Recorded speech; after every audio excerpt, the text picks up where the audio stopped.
All right, welcome. We are back doing Journeys of the Radiant Citadel. We are at the finale, the last adventure, Orchids of the Invisible Mountain. But before we do any of that, we join ourselves back actually at the Radiant Citadel itself. The party, well, are mostly actually at the Radiant themselves. They are having a meeting with some of the figureheads of for the shield bearers. There is Ariat. He's kind of silent, quiet type. He is actually the head of the shield bearers. And you guys find yourselves in the, I believe, site is called the Court of Whisper. No, the Palace of Exiles, where you kind of find yourselves. It is kind of the shield bearer headquarters. And Ariat is not alone. There is one of the main figureheads. Her name is Cholet. I believe the name is. And she's been, for most of you know, she was one of the first main speakers for one of the main initial politician figureheads of this. She's kind of takes a more of a, she likes to check up on things and make sure everything is going all right. So she occasionally comes down and then will speak to people, especially if something is going on, something she needs to out. But I understand not alone. What you all see is this one of the kind of a rare sight. You actually do see in kind of quiet and contemplation, just kind of eyeing you all, just without a word, is one of the Dawn Incarnates, which is the Bestit for the area of Zinda. So as kind of most of the current party kind of hanging out. As we do a character introduction, just again a little bit about your character and what was the last a great thing your character has done, helping out the Radiant Shield Bears and whatnot. So we'll start with Beth of the Bray. No pressure. So Beth is a cleric, Shadarkai cleric of the Raven Queen, and was had a little church to the Raven Queen on the edge of the borders of the etherealness here, and her ex-girlfriend decided she wanted to become a vampire and burn the whole church down. So Beth, after besieging some dragons to bless her with some gifts, has just been following the path that the Raven Queen set out before her, and mostly dispatching undead as she runs across them in these different festivals that seem to attract a lot of what is it that we keep fighting? Ghouls? No. What are those things? The ghosties that, I don't know, the tokens all look the same. Anyway, that's what Beth does. Oh, wraiths probably. Oh yeah, the wraiths. We keep running into lots of those, so yeah. Okay. And then we go to Brig. Right. Brig is looking a little bit sad because he's realized his entertaining days are over. All he wanted to do is perform in the gladiator pits, but these days he's an adventurer, hero, thinking about the last stuff he did and bringing lore to the people. It's just of Jaina. It's just not what he ever expected to come out of his life. nor are these things that are on his legs that help him walls, which have helped him defeat his greatest foe, ladders. But it's all a little bit.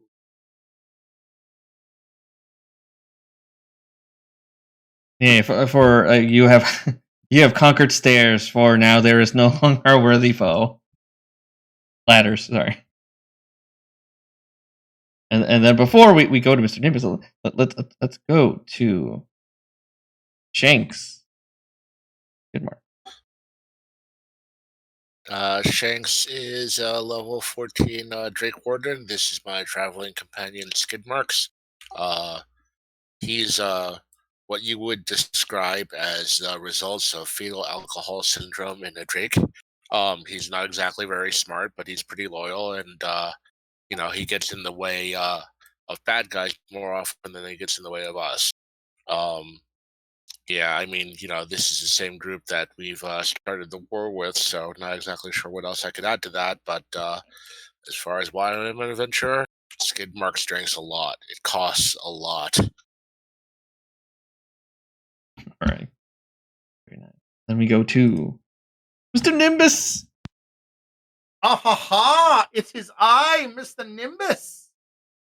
A sea elf zipping around in the air, held aloft by the mere winds that seem to coalesce around this gem that appears to have a storm in its center.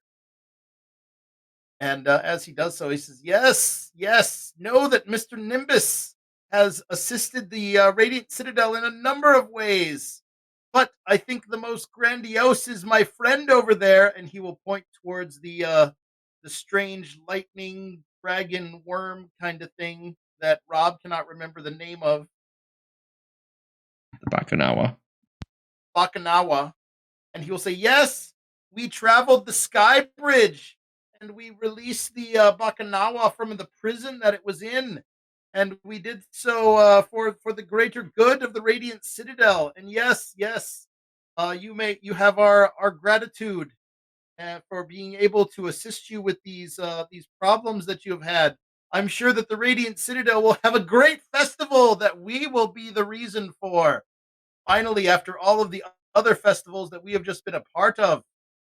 Mechanically, Mr. Nimbus is a elf cleric of Deep Shashalis 2, and now he is a Storm Sorcerer 12, and he just learned how to be an elemental adept for, of course, lightning. Okay, and that, but before Hilda can speak, guys get Bakanawa kind of interrupts. Oh, yeah, I've been helping you all a lot lately. In fact, I remember this last time I helped you all. And then, since we didn't play your last session, do a quick aside, where you guys are all trapped in the Citadel, trapped under that grotto that Nimbus isn't a part of, and Bakanawa. You left me, you summoned me into a place I cannot get out of.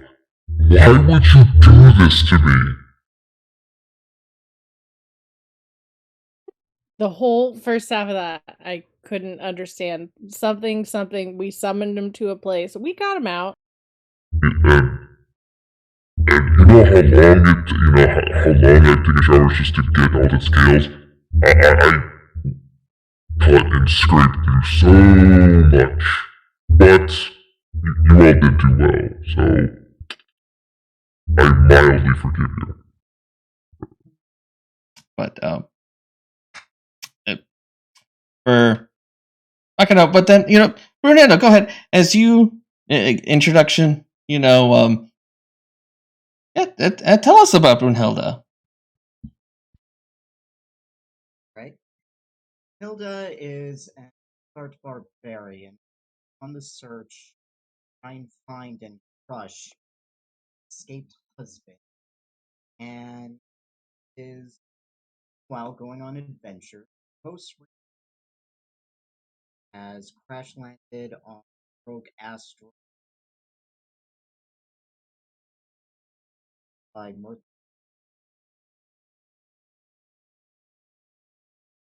Found herself trapped for a long time. Only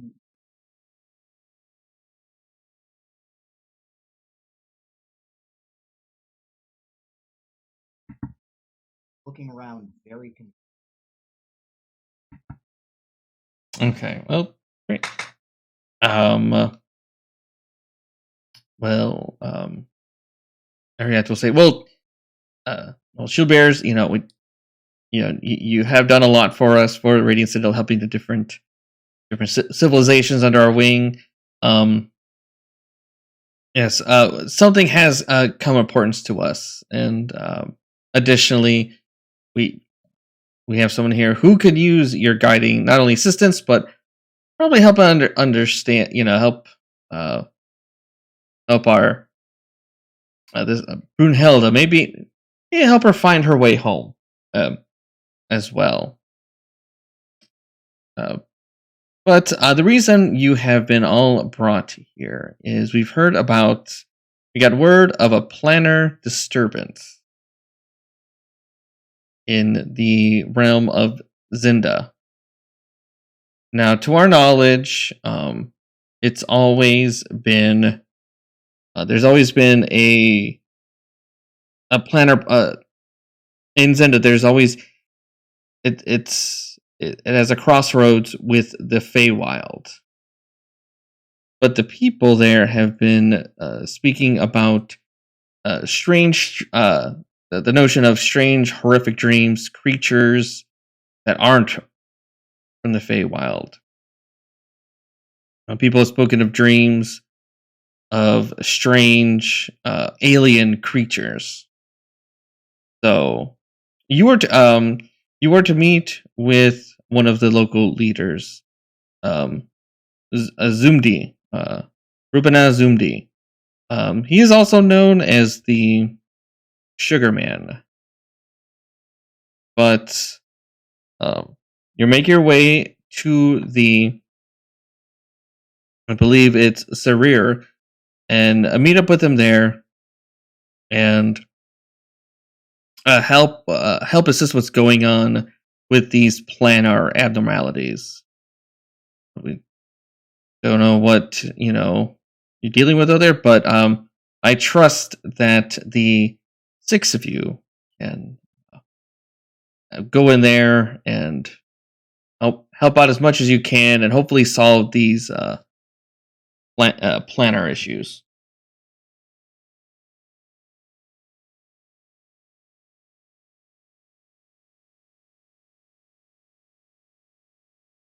Yes, that will be fine. We will do so again, as that is what the Radiant Shield Bearers do, is solve problems and go to festivals.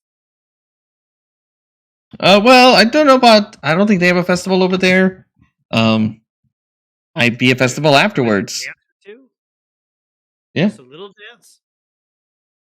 sure. I don't see why not. But as we do a travel montage at this point, as you all make your way, you take the corresponding jewel. You get teleport to the land of Zinda, which is very much a large, forest, more kind of like a jungle, like a more forest and jungle area, and you find yourselves by a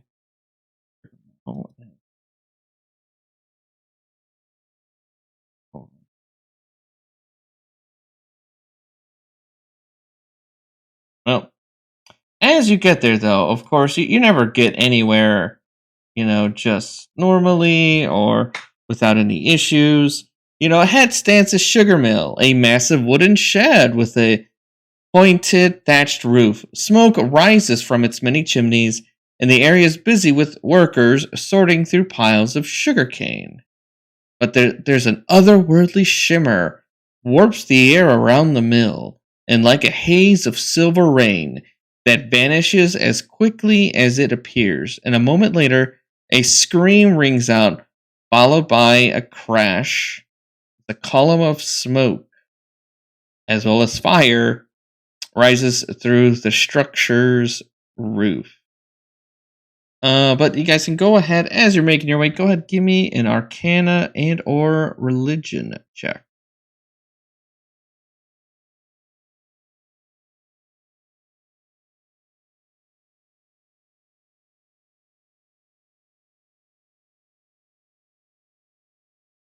It's definitely Nimbus and Brig. The shimmer in the air is definitely some manner of planar disturbance.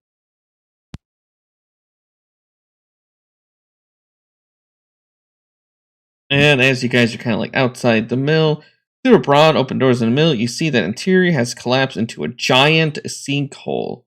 The large overturned kettles spill boiling sugarcane juice across the broken floor, and the fires that once heated those kettles leap up nearby columns and race along the thatched reed roof.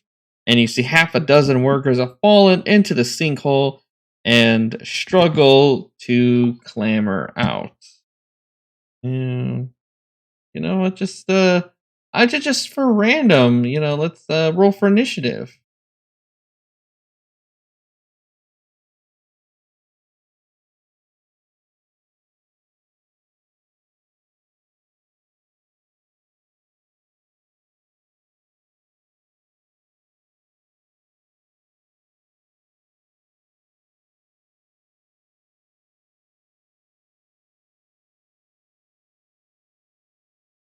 All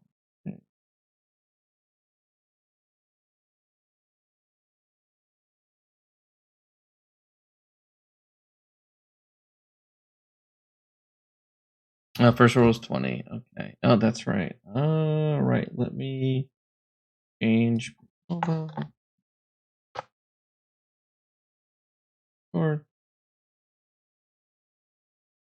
Brunilda, as you all arrive, I would say ignore the different buildings. But this is essentially a decent map that I could find. So ignore the buildings, but there is surrounding buildings. But this building ahead, the doors, doors are open. There is stuff piled, but hey, there are 20, people. There's 6 people trapped in this sinkhole. What would you like to do? So, Barbarian like to move in and try. Sure.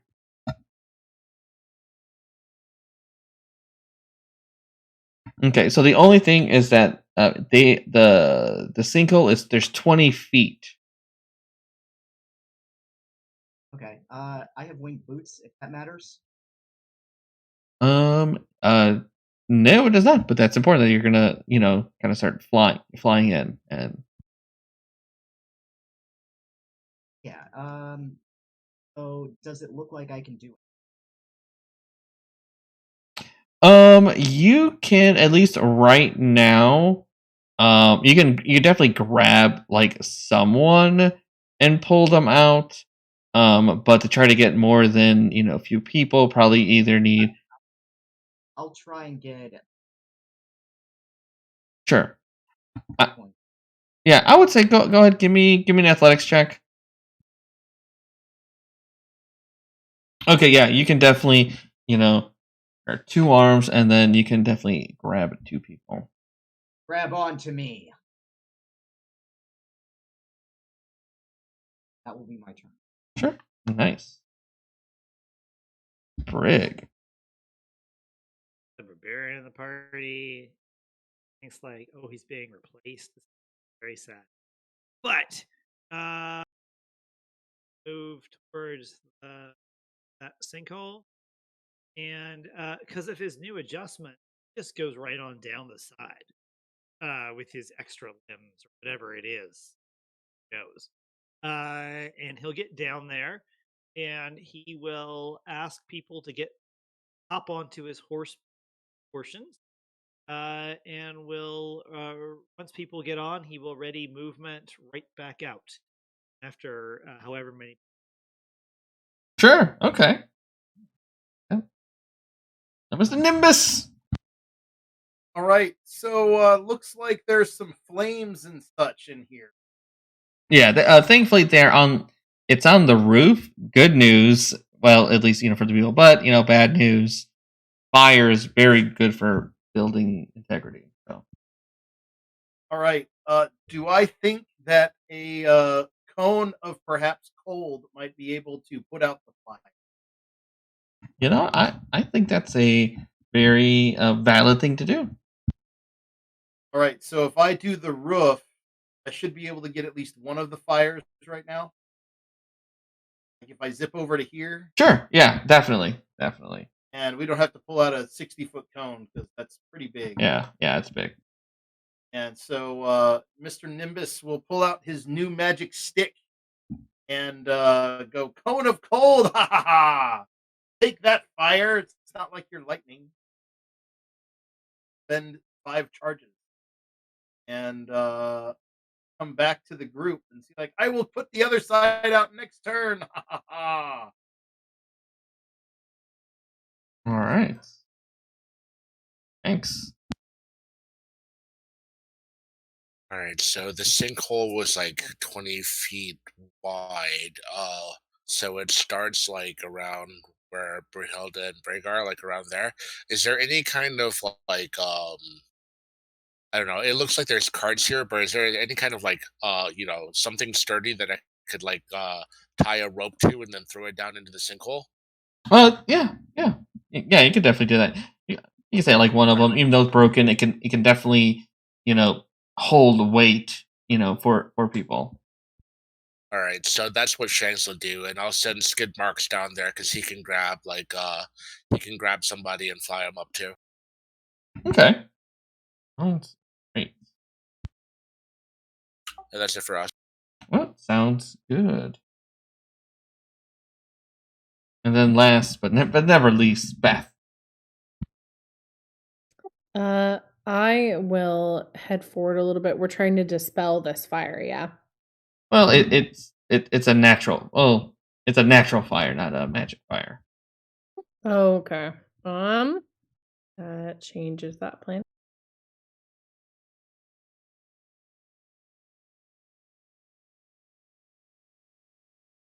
I don't have great spells for that. Do any of the people look hurt? I mean, they're certainly bruised and scraped, but you haven't heard anything. People screaming out like, "Oh my god, I'm dying!" So, Gotcha. Oh, never mind. This takes a minute to cast. Okay. I was looking at Magic Circle, maybe. Oh, okay. So there's a fire coming from a sinkhole. Oh no, sinkhole. No, the fire because there's essentially a planet disturbance. Then a sinkhole was caused, and then it spilled everything. Then sugar water essentially caused a fire that led to the roof, and now the roof's at least half on fire. But what you can, if you'd like, you can give me a nature check since you're kind of looking around. If you'd like. You know what?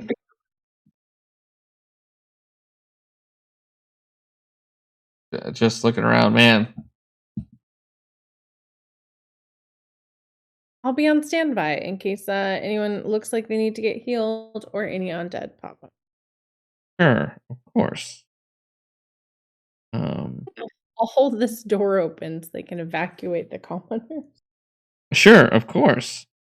Hey, good news. Brunilda and Brig. The 9 and Skidmarkz, the 9 of you aren't alone. Shimmering out from the bottom of the sinkhole. You see these strange bipedal gaunt figures sort of manifest themselves in this area. Oh god, and they're going first. Oh no. I'm just gonna put them just 5 feet to make it a little. The single is big enough, but but you know what? You see this creature, and it looks like it was gonna snap. It starts looking at the commoners, starts looking at bricks, looking at commoners, and this one. But notice that all that extra Centaurian goodness, and it's going to swipe at you, Rig. Yeah. Ooh, God, no. Okay. First swing, and then second swing, and third swing. As these kind of shifting, and about these creatures, they seem to be like constantly shifting, like they kind of phase in and out, like in an incredibly rapid pace, almost kind of like you know better, kind of like they're displaced or something. Very strange. But Brunilda. As you see this, you do see another one look like it's behind, like it looks like it wants to, it's gonna grab one of these other people. I can't have that. There are too many people for me to drag him up, so I will move. Swipe at one that has an act. We'll go into a Berserker Rage first. Nice. We will see if roll 20 aren't. I will be attacking Reckless. Nice. Unless I specify otherwise. Sure. Mm-hmm. Hit. 25 hit. Well, that'd be 20. Yeah, 20 hit. Yep. I think it's already doing the -5 in the calculation. Yeah, It is? Oh, you know what? Yeah, it says it's 14 -5. Actually, you know what? I forgot to do this. It's a disadvantage. So for you, it would be normal, but a 21, if it already does it, that would still hit. So. Okay, yeah, the total is all those numbers added up.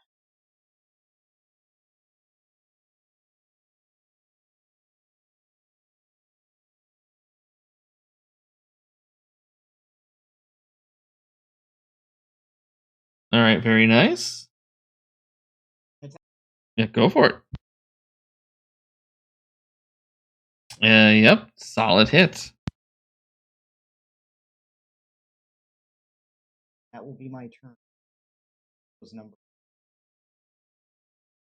I gotcha. And Brig. All right, Brig.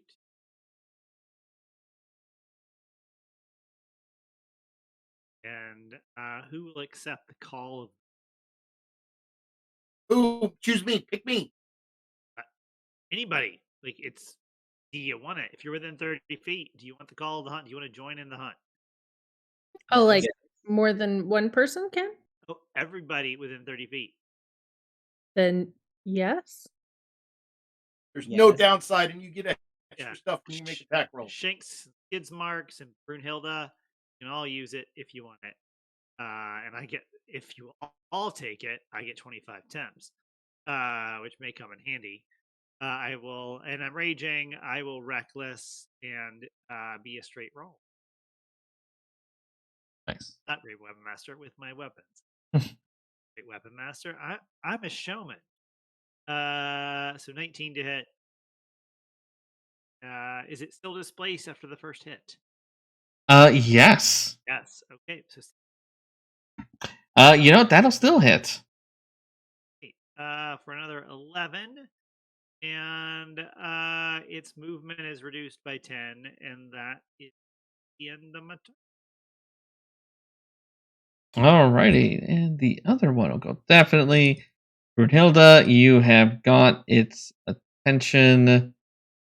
Yeah, it's gonna do something a little different on you. Make a quick update. There we go. Alright. Brunilda.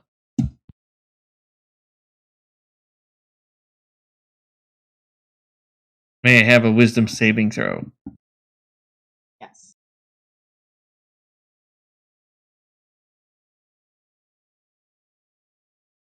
Oh. Blessing. Exactly. Okay. A 16, you are not frightened.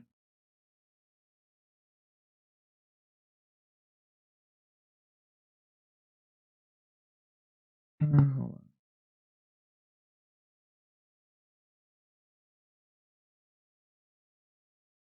Thing happened. I think it's all or nothing. It reads like it's an all or nothing. So I guess you're okay. Okay. Interesting. But all right, that's its turn. I've seen bigger and scarier monsters. Mr. Nimbus. You guys have that in there? Yeah, take out the other fire. All right, then Mr. Nimbus will fly up. Use another 5 charges from his new magic stick. And put another cone of cold.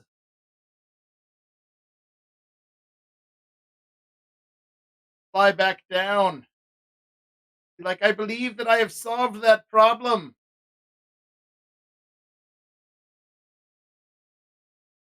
All right.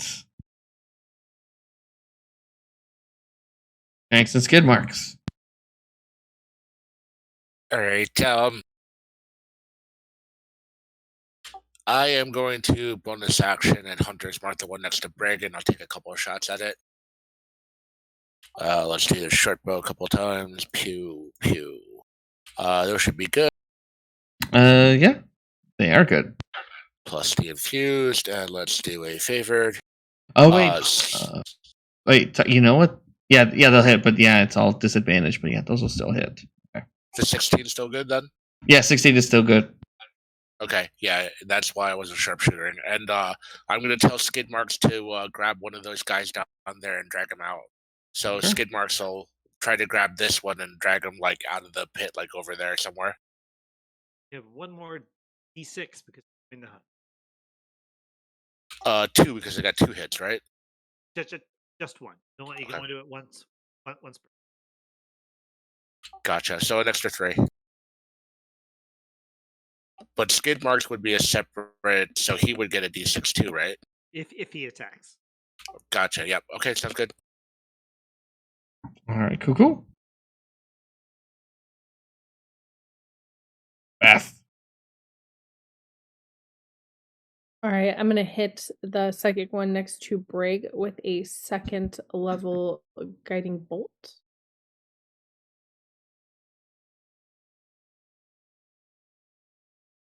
Ooh, solid hits.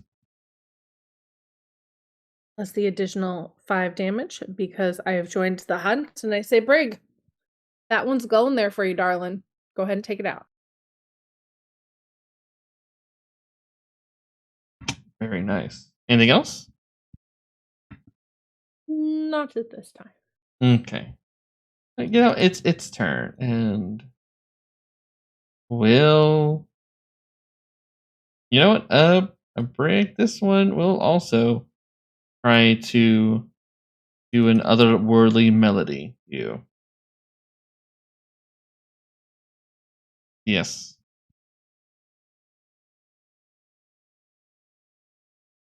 Just make it. Half damage? I think it's none because it doesn't say success on half. I'm assuming in that case, then no. You're good. And Brunilda.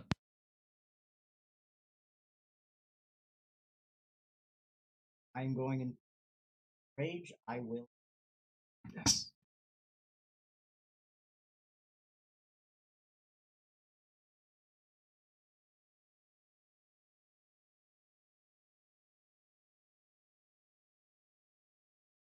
Will attack the same. Do they look bloodied yet?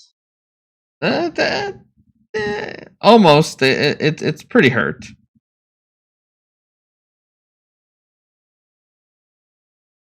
That'd be no.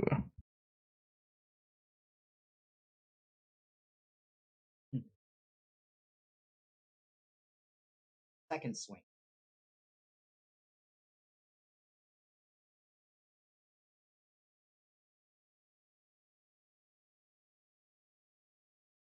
Yep.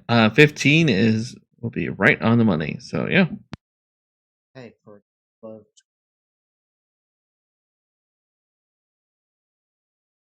36. Definitely not doing good from that. Oh, and plus 1d6. How do I roll a d6? /R space 1d6. On the roll 20s, yeah, that'll work. Plus an additional 4. A hunt. You know what? I am going to use a bonus action to activate my Zealot's Present. Up to 10 creatures within include party members and a few of the random commoners. Gain advantage on attack rolls and saving throws. Part of my next. Oh. My attack rolls and turn. Oh wow! Just dueling barbarians. Inspire zealotry. Very nice. Bray will just take 2 swings. That's reckless because he's.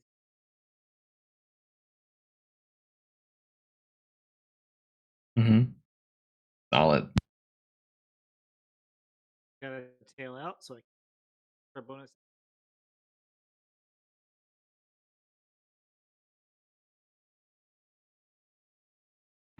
All right, that one. Yeah, it's. Let's see. See if it gets it back. Let's get it back. That's all right.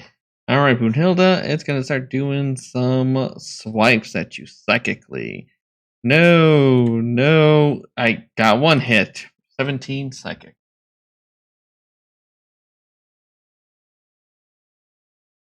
Bring it! I am immortal. Mr. Nimbus. Right. Which one of these is looking decent?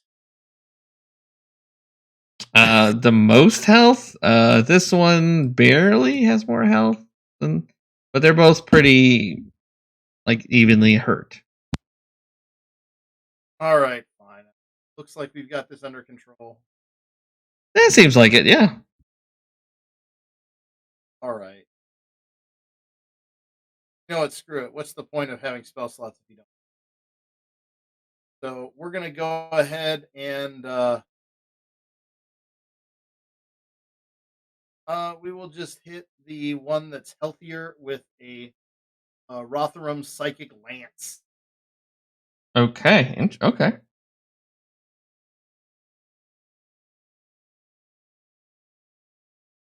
All right. Horrible damage. Let's see. You know what? It doesn't. You know, the psychic doesn't seem to be. Oh, actually, gotta save first. Not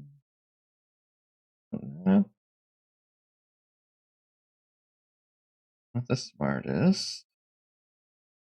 Okay, yeah, pretty close. Close, but no cigar. But yeah, it doesn't take as. of that psychic That's damage. fine. You don't do Psychic Lance for the. Sure, of course. If it can be incapacitated, it is incapacitated. Let's see. Yes, it can be incapacitated. Ha ha ha! So which one's actually incapacitated right now, or both of them? That one? All right. So that turns off the displacement. I saw that in the description. So I have advantage. Let's sharpshooter this bitch. Okay.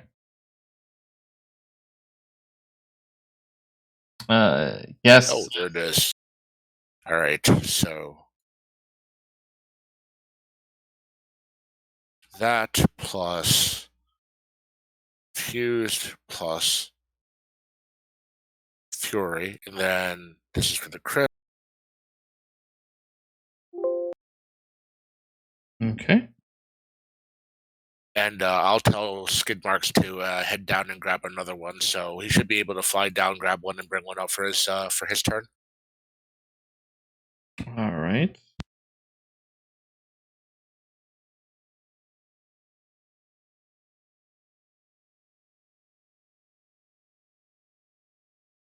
Barely hanging on, but still there. All right, very nice. Okay, grab another one. Let's see. One. Anything else? No, that's good for us in the turn. All right, Beth of the Bray. Which one is incapacitated? The north one. I'll just hit it with a first level guiding bolt this time.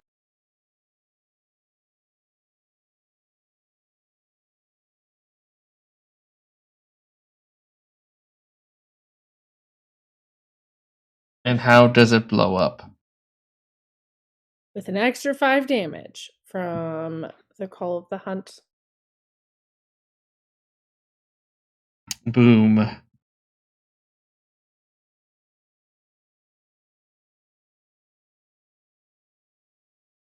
All right. Good deal. And top of the round, Brunilda. One left. Save one chest for me.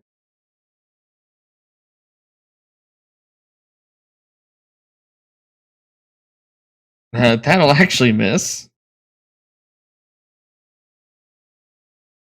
Apparently, I need to go higher.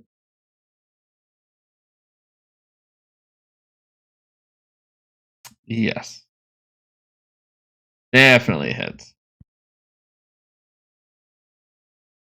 Oh, do we still have the D6? Only one though. Yeah, I'm still But it's one per turn. correct. Right. For a total of 41 damage. All right. Nice swing. Oh, anything else? No. Okay, a Brig. Right. Brig will back up along the same. Then we'll go like circling around it over to this guy. And nice. Wow. All right. And then bonus action will step down on it with his hooves. How do you finish this off? No, just stomping as hard as I can. And you know, putting on a show best I can.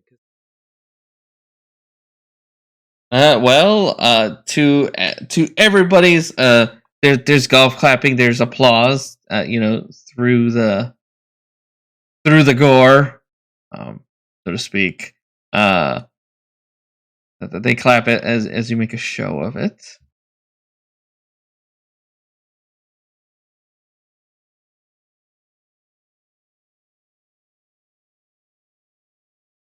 But yes, very nice. Double crit.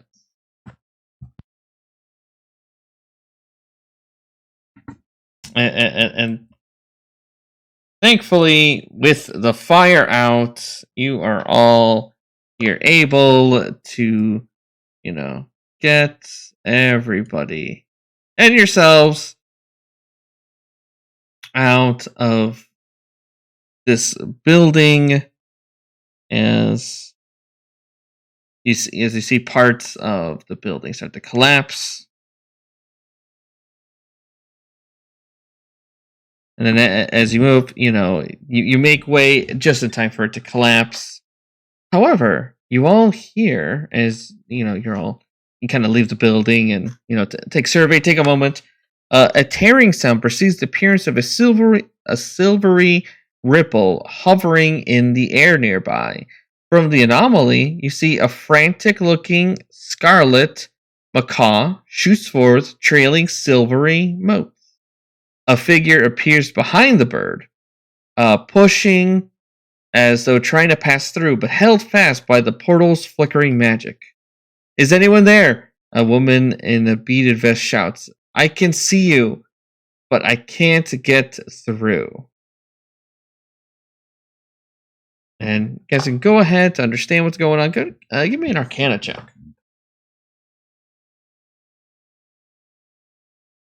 Sorry, I'll have to come back later. I'm doing the dishes.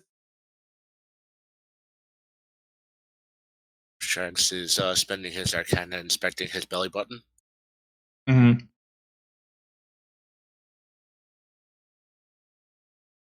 Hang on, this is me. There you go. With the guidance of the Raven Queen, as always.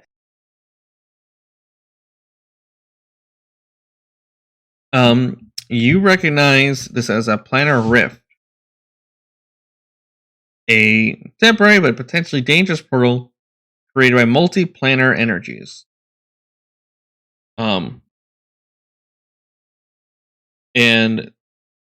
coming through while the bird, and I will get the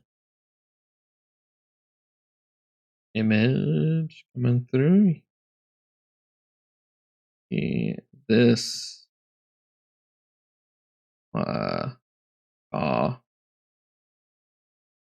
which is it's like a red bird.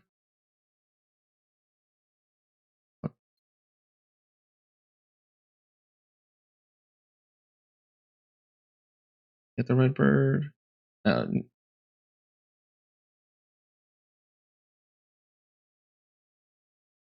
Yeah, this is what kind of comes through that rip. This bird.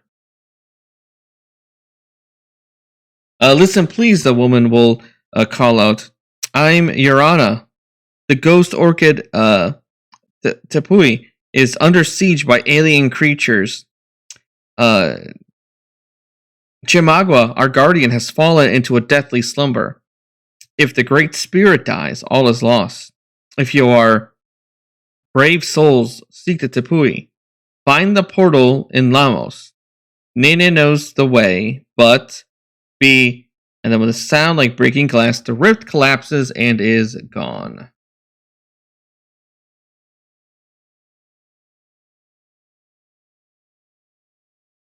Quickly, we must assist so that there may be a festival.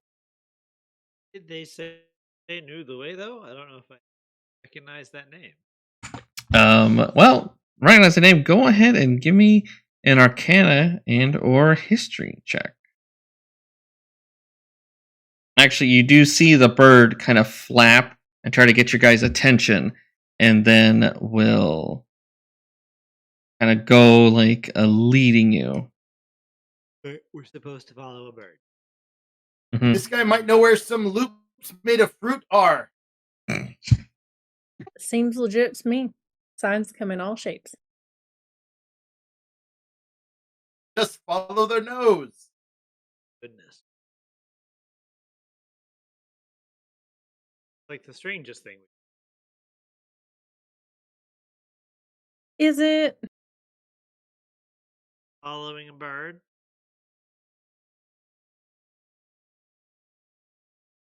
So it'll start leading you. And let's see. I think Nimbus got the history check. You've heard about readings. It is a tabletop mountain, the Great Tabaxi, surrounded by jungle. Though you've read that the site is unseen and unreachable, many claim a shared experience having explored the Mesa in their dreams, seeing others like it themselves in passing, and meeting otherworldly beings.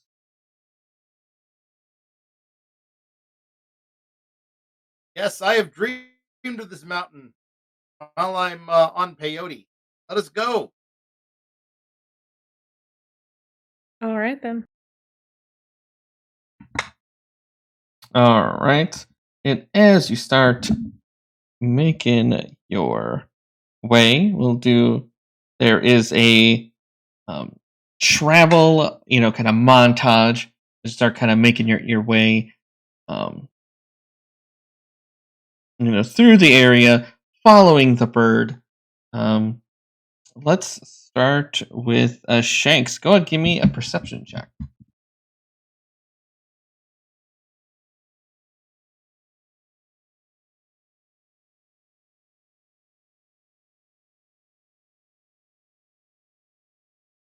As you guys are kind of running, through jungle, while you're kind of moving through, you can see kind of parting, some kind of creature that's kind of running, like kind of low, moving through the grass. As you kind of take a moment and kind of past the clearing, you see this sort of like insect, like creature start moving through before you can like ready your bow. It's sort of like the image of it kind of fades away, almost like it wasn't there. So, all right. So, some kind of like hallucination or something like that. As far as I can tell. Yeah, go ahead, give me an Arcana check. All right. Hey, there we go. You think to yourself that if there's some weird planner stuff in there, then you're probably seeing like other creatures. You'll probably see other creatures through it, like if they're on a different plane. They'll appear like ghosts. Yep, the belly button is magic.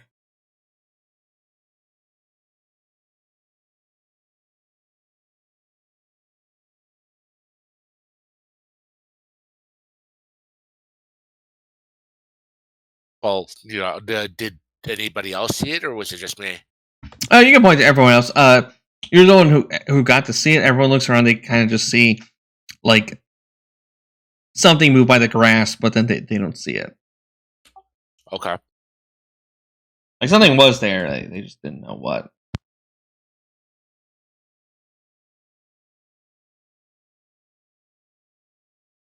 Well, I'll definitely warn the others to like keep alert. This place is weirder than most of the places we go to. Mm-hmm. Well, the good news is that as it starts to lead you all, the good news is that it seems to take its time. So you guys can definitely get eventually when you get there, you can definitely take a long rest as you are kind of traveling through the montage through the grass roads and whatnot. But you do come across an interesting sight. What you notice in this area is that not only are there of course, there's lots of humans, you do spot quite a number of Drake. And they seem to be another kind of a common group of people that are in this area.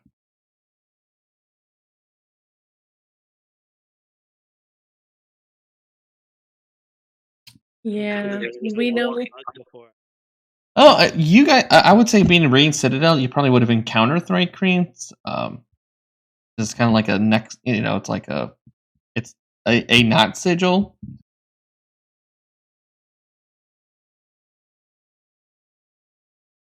trying to think. I don't think so far came across, but you would have heard of Thri-kreen, but this is probably like the most amount of Thri-kreen that you've seen. Probably just ever.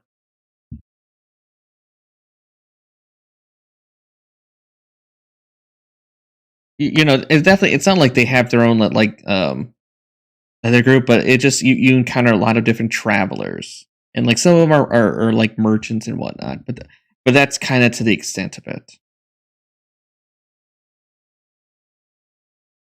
But as you're traveling on these grass roads, they do appear infinite, and they seem to disappear in the haze at the same time. As ahead, you see another of the Thri-kreen traveler kind of trudges towards you. However, there's a shriek overhead, and a vulture-headed griffin dives toward the towards a Thri-kreen. And for this, we'll do just a little more theater of the mind. So, commoners are safe. So, don't. But I will bring out onto this a nice little map we got. About 100 feet ahead of you is going to be the this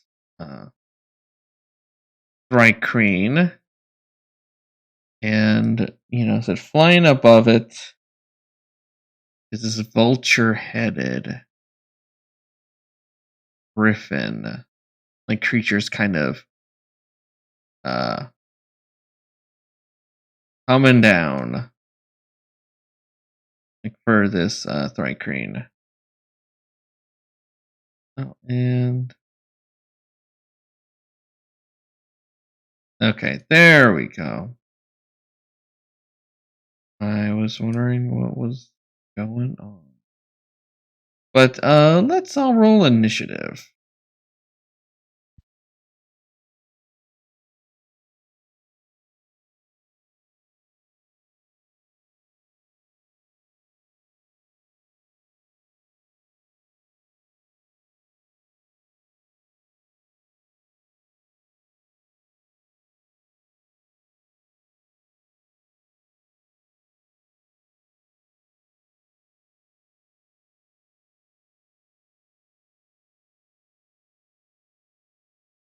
All right, Bray. Yeah, as you notice, 100 feet ahead, there's a griffin. Little X is 100 feet away. What would you like to do?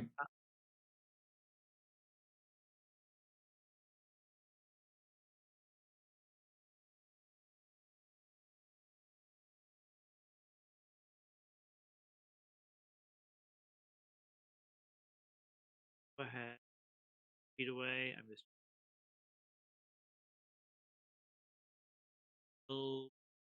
Action. Go ahead, bonus action rate.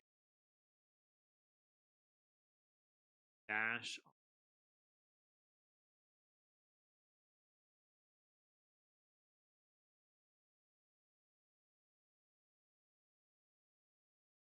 Doing that. And that would probably that would take my action.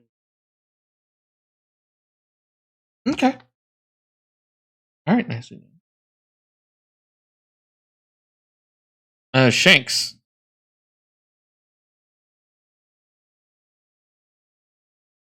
It might have been Brunilda. Oh, was it? Yeah, I think Brunilda was. I think we skipped Brunilda. Oh man! All right, let me. All right, Brunilda. Yes, my bad. So I don't see what we're attacking on. Sure. So it's more theater of the mind. But essentially, as you're on this grass roads, about 100 feet ahead of you is this Thri-kreen, and above in the air is a griffin, and it's coming down. Coming for the Thri-kreen like it's a meal or something. So you guys have opportunity if you want, kind of help act, however you want to do it. I will rage and attack the coming up with Okay.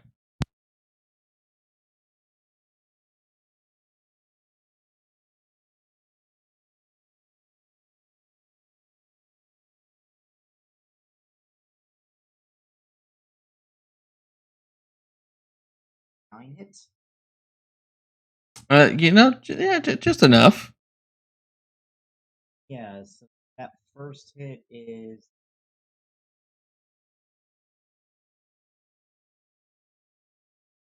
damage. I did all the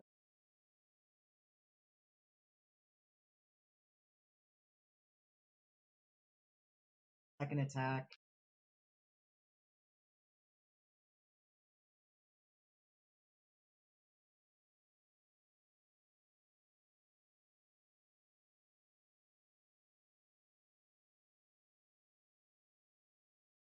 Oh. Do the wow.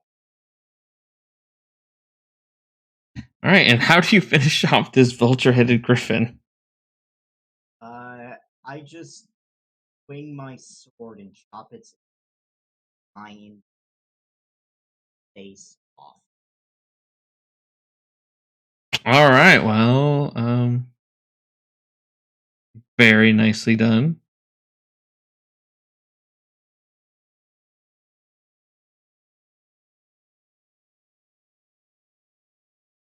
Dang on. Nice but additive.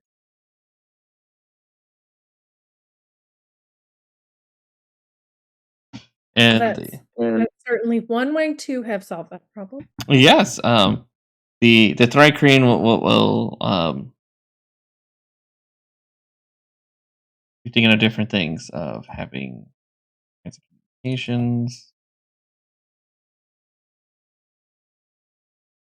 Okay. So you hear a voice in your mind. Thank you for saving me. I am Fickpick. I was headed to El Caparazon with a fine selection of salted meats. Please take this as thanks. And then he will hand you as a group. You get he'll offer you a deal, if some capybara jerky if you'd like, only a gold piece per pound. He will actually gift you his weapon. It's a Githka, and then he will hand you all a bag. As you look inside that bag, well, there are beans in there. There's only 3 beans. But he kind of hands you as so you thank you for saving him.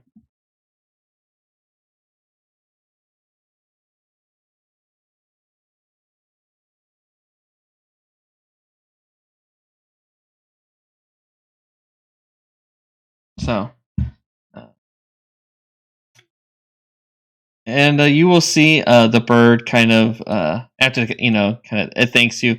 It'll go on its way, but and it kind of circles around a couple times. I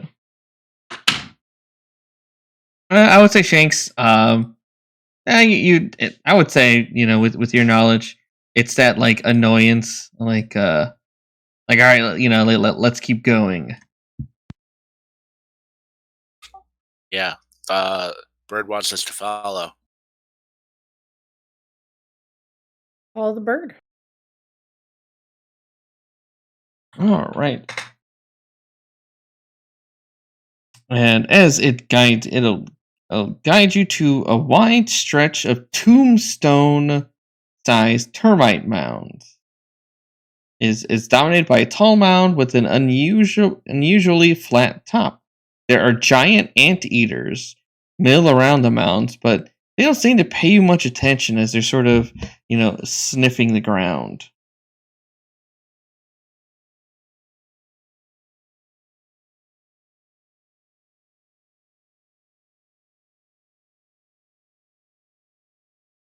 But as you guys, as Nini kind of gets attention, it starts circling around this giant mound before it sort of dives right into the mound.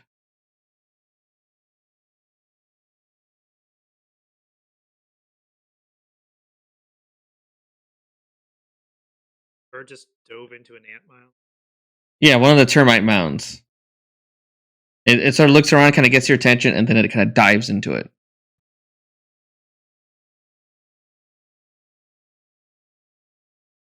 And we're still following this bird? Yeah?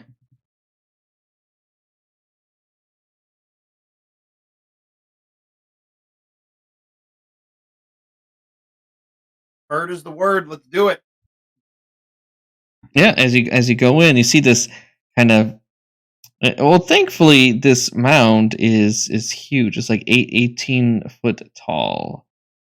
Although you do see many crawling termites, also see one side of it. There's a sizable crack,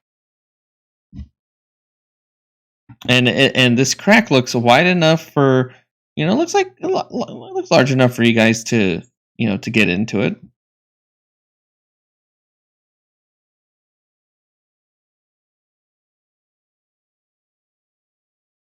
I guess into the crack in the mound. Hope no one has any wooden stuff on them. By termites. That would be.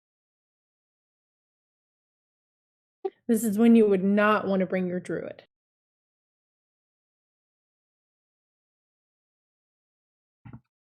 All right, and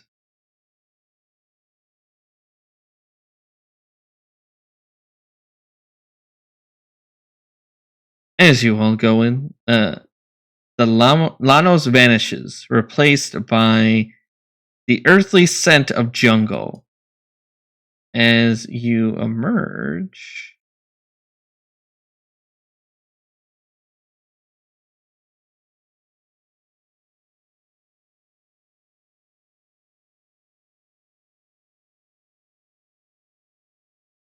let's see.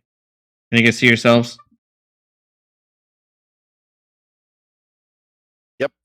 Yep.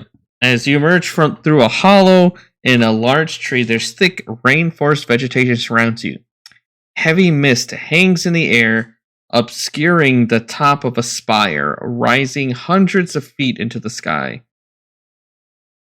No more than 100 feet away, a roaring waterfall cascades down the Tepui, and a well-trodden path twists toward it through the trees.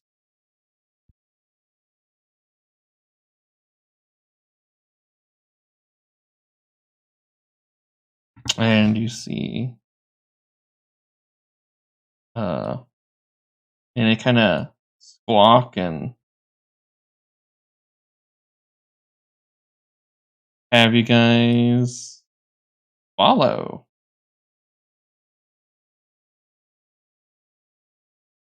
And the first thing you notice with this pool of water, the path ends at a clearing before an immense waterfall. It cascades down the Depuy's cliffs into a pool coated with an oily gray slime. Dense mist hangs above the pool.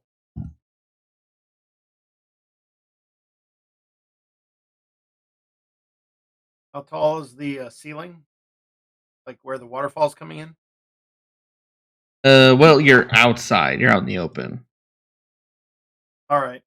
And yeah. We'll go up and just to see kind of what's going on the cliffs above. How tall is that? Let's see. I think it's like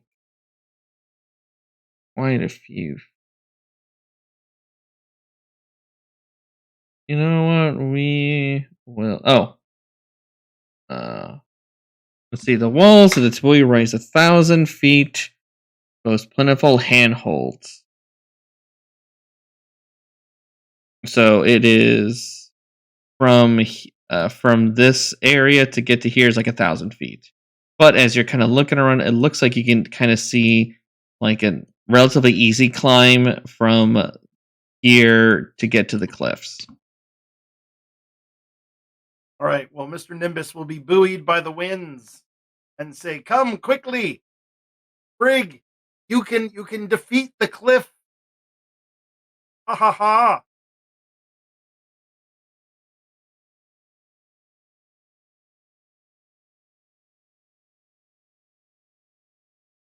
And I'll say, Mr. Nimbus, as you are,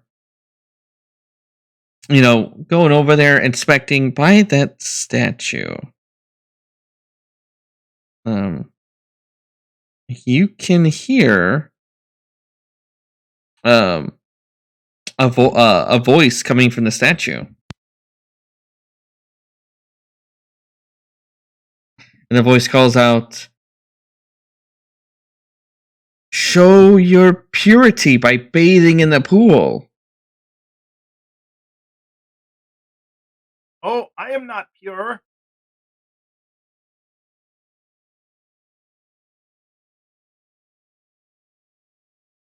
Get up there, Mr. Nimbus. The statue is talking to me. Quickly, come. Rob has to go get. Okay.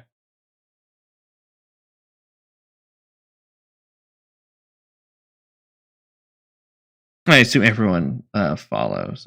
Nini will. Yep. Yes, but as you all follow suit, you also hear same voice from the statue calls out, show your purity by bathing in the pool and in order to be blessed.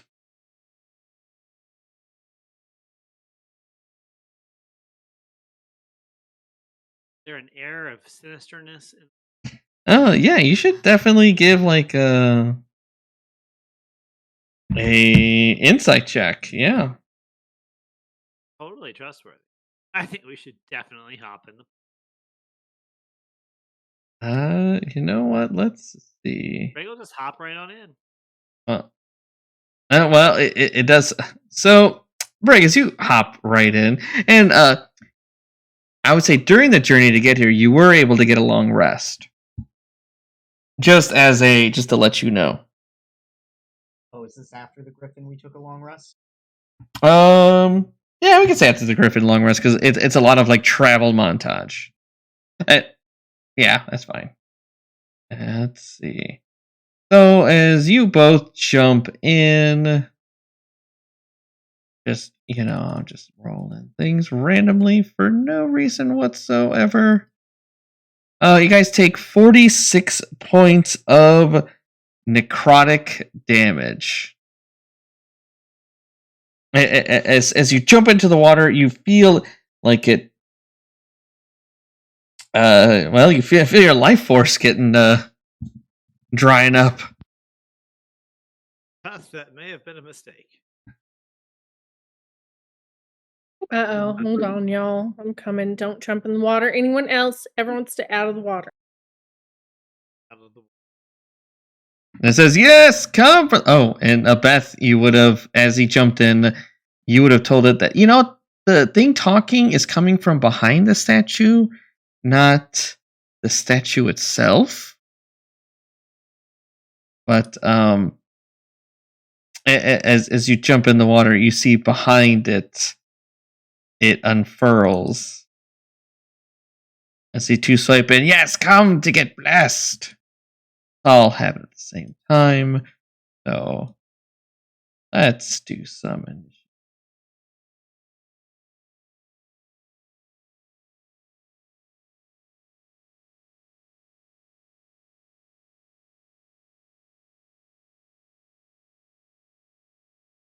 Oh no, I did update it. Okay.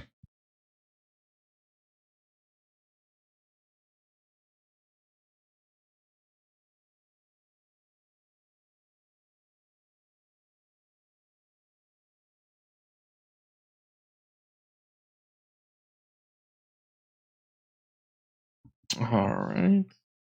And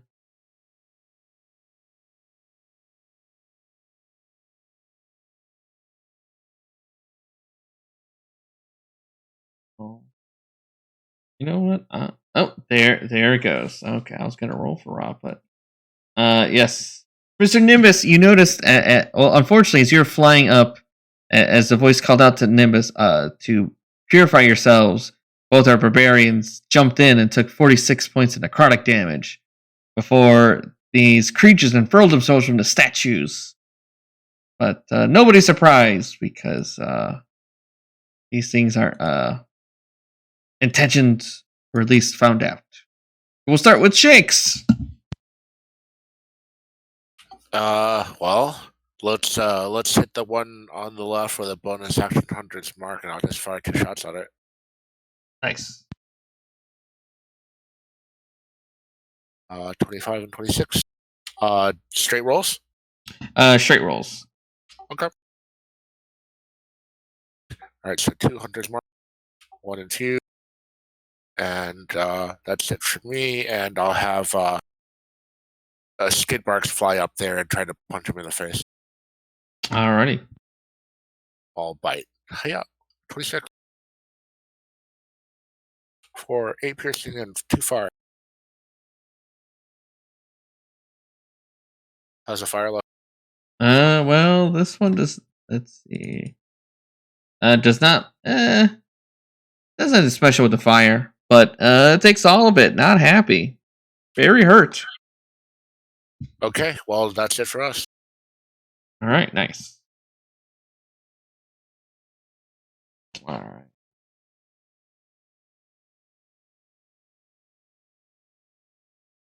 right. Beth of the Bray.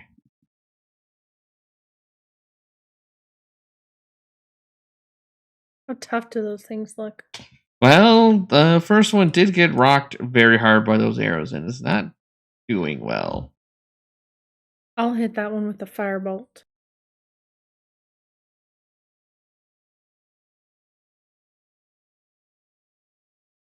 That's 16 hit. That'll hit. And it's not. Oh, I hate this thing. I need to add 6 damage to that.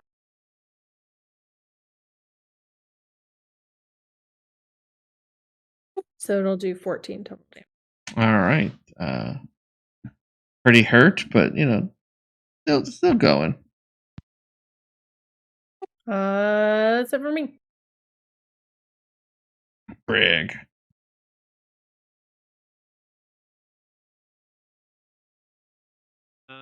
Angry. He'll rage. And it's actually 4 people can join. So everybody offer it to everybody except.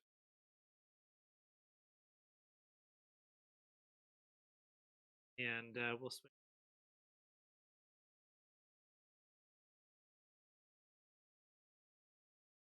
All right, actually, okay. And how do you finish it off? 2 very big swings, and side of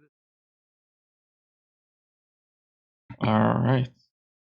Well, let's see. That one gonna do.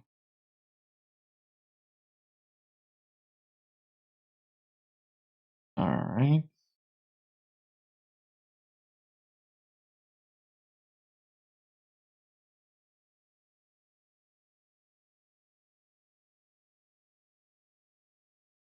Okay, we'll just go. A bite. Oh my gosh! Yep. Just piercing. Yeah. So it just kind of attaches itself to you. Okay, great. And you're blinded, so I guess it has advantage with the tail. Okay, make a stick. Only get that.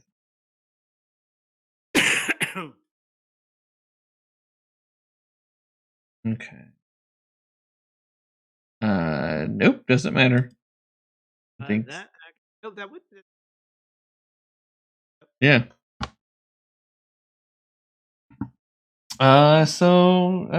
Yeah. Brunilda. I do not feel after this.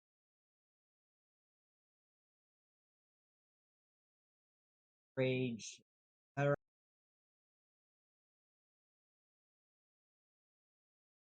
All right.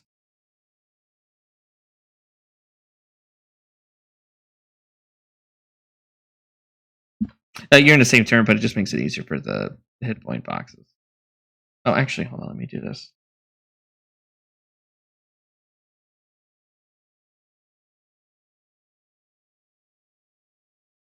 Damage. All right. So 38. So half of it gets transferred to our Barbarian, the Brig. 19.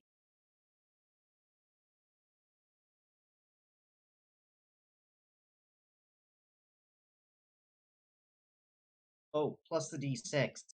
All right, go ahead. Add 8.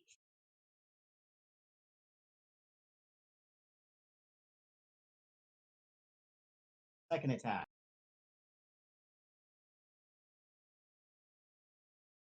Yep, solid.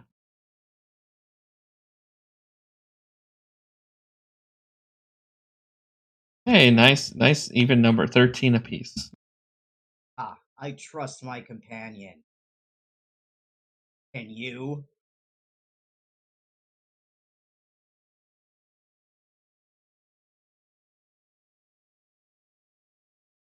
Mr. Nimbus. Ha ha ha! Hey, you should at least buy Brig dinner and drinks first. And we'll use a bonus action in an attempt to pull the cloaker off Brig. Okay. All right.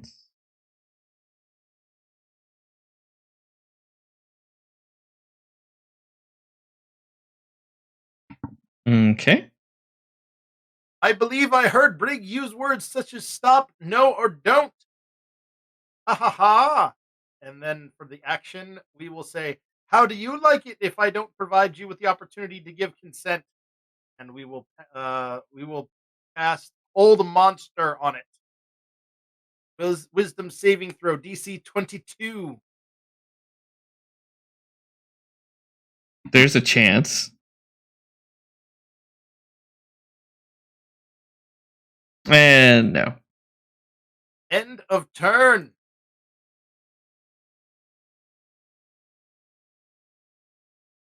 Okay, Shankz.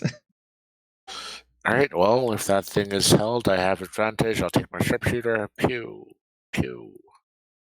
Yes.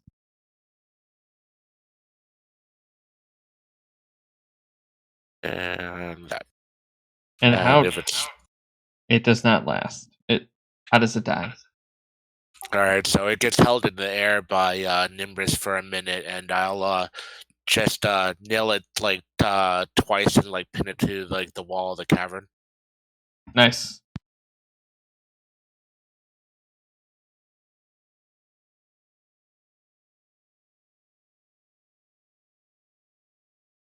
All right, and with that, combat is over.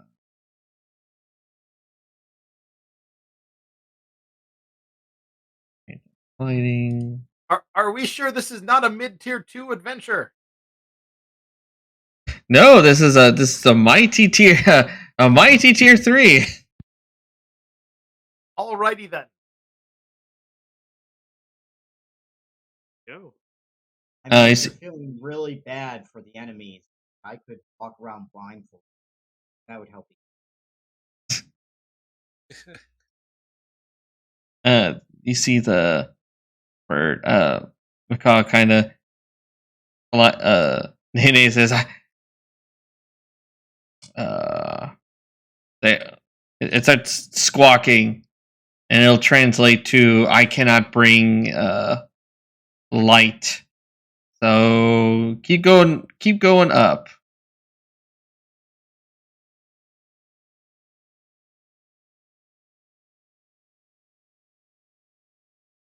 Let's see. Sure. Oh. Right side. And can you guys see this? See the bird?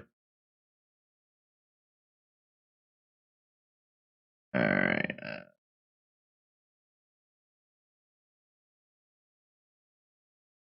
Did it go left? It's over here. Yes, so into Dark Center, I'm like, Yeah, I can't see that. Briggle did the weird climbing thing, and Oh, I can see it now. all right.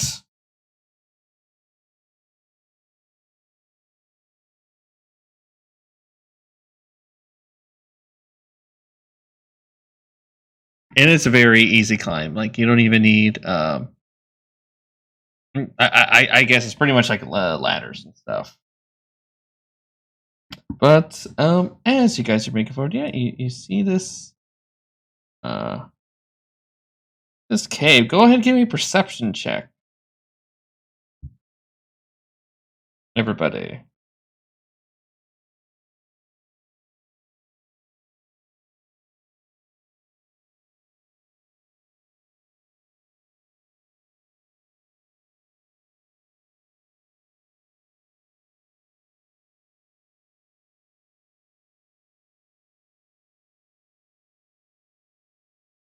Okay. One thing you notice is just kind of an all around.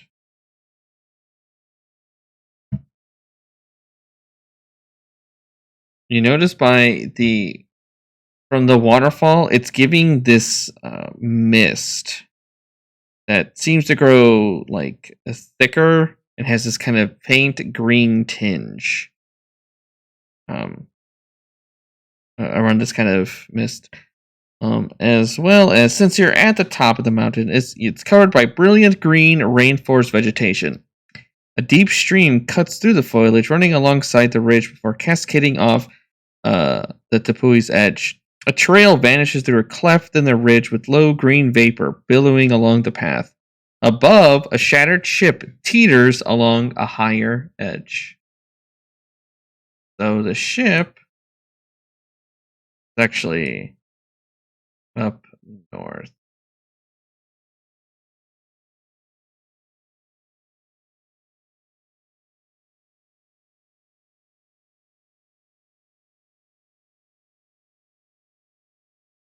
Hold on. You know what?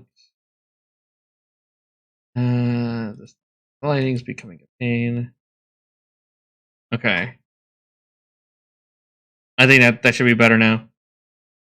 There seems to be some type of boat. Yeah, there is the boat hanging off the edge.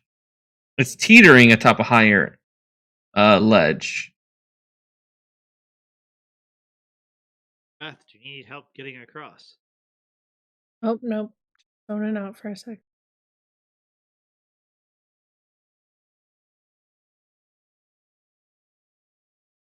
I can use my teleporty thing to jump over, but I won't waste it if I don't need it. Sure. Skidmarkz can take us over. Well, there's multiple ways over. Yeah, I could just jump in the water and swim too. I'm not sure we're actually interested in getting into any watery bodies at this point. Yeah, that didn't go so well. Although, Brig, you've healed up, right? Not. Oh, because your token shows you at 57 out of 159. Right.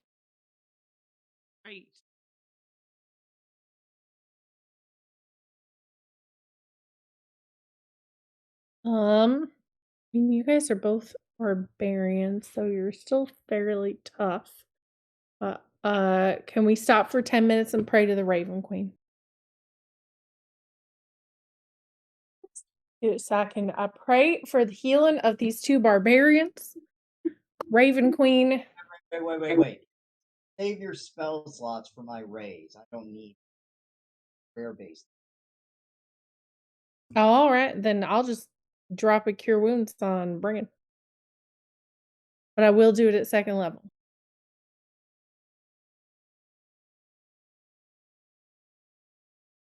But yeah, if you need to explore the ship, you can definitely do that, or just go forward into the cave.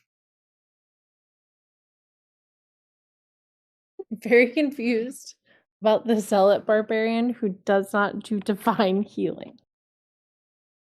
Oh, I'm just saying save your spells. I mean, I use the spell slot anyway, but yeah.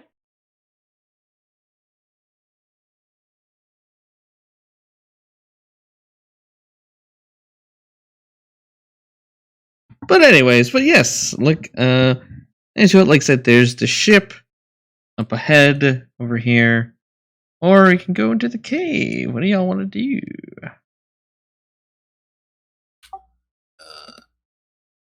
Check out the ship. Sounds cool. The vines cover the ship's shattered hull, little more than a moldy deck and toppled mast remains. There's bits of frayed rope and broad scraps of patchwork fabric litter the deck.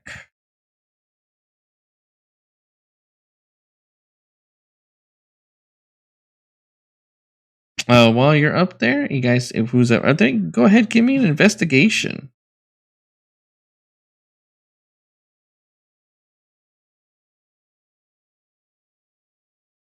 Nimbus would be fighting the guidance of Deep Shishalis.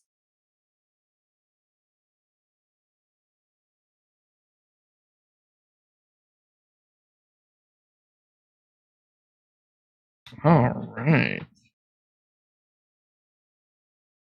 Shankz, as you're kind of looking around, you surmise that the scraps of fabric and rope are all that remains of this a blimp-like balloon the ship was once suspended from.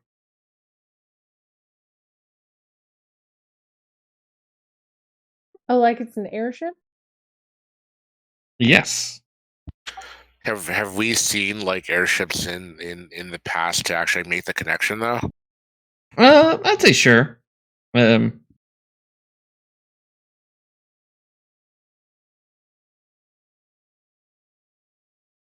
was able to do Radiant Citadel. Kind of rare, but you guys have heard of them existing.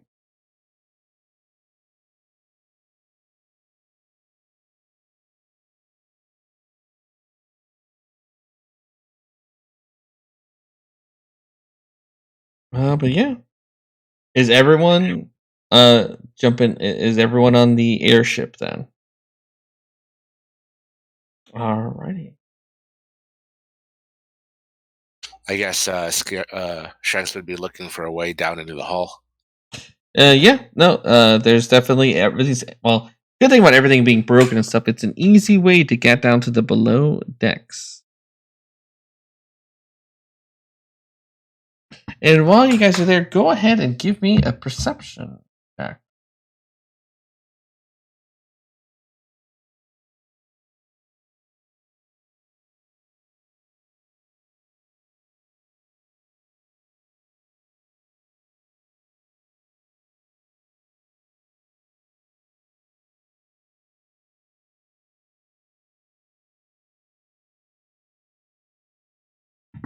Alright, let's...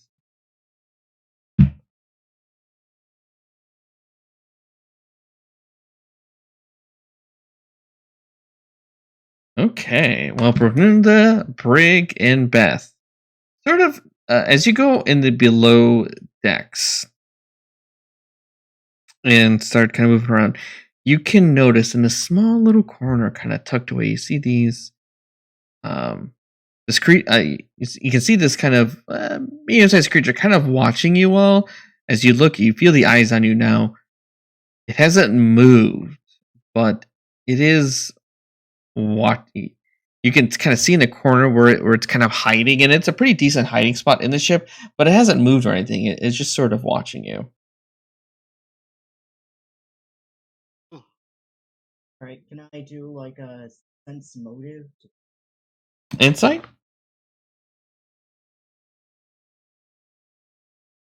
Sure.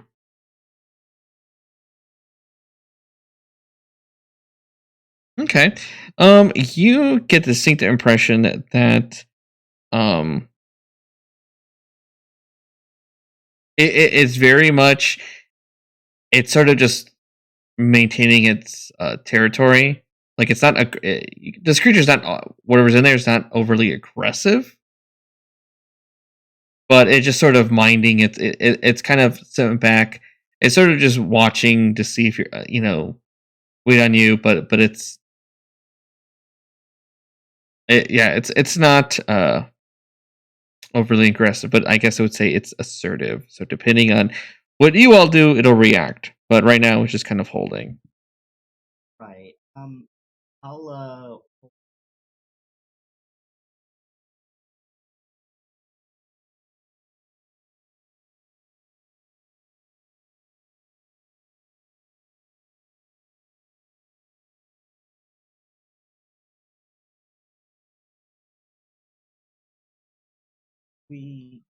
what else is in the ship?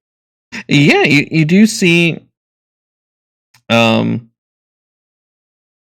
scraps. Yeah, you think you could probably search on the ship. I mean, everything's kind of broken. You might find something, but it might take just a little bit of effort to kind of look around because it's just a complete mess.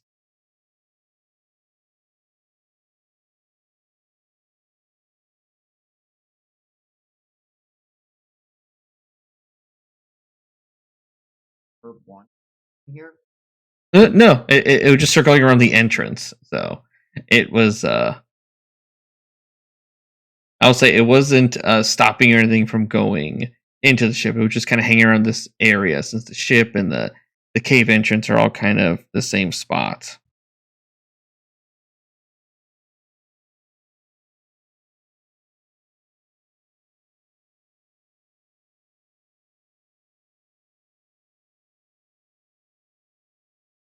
So yeah, I mean, if you guys want, you guys just kind of leave it be and exit, or if you want to do kind of a quick search while you guys are there, Might as well while we're here. sure. Go ahead, give me a perception roll.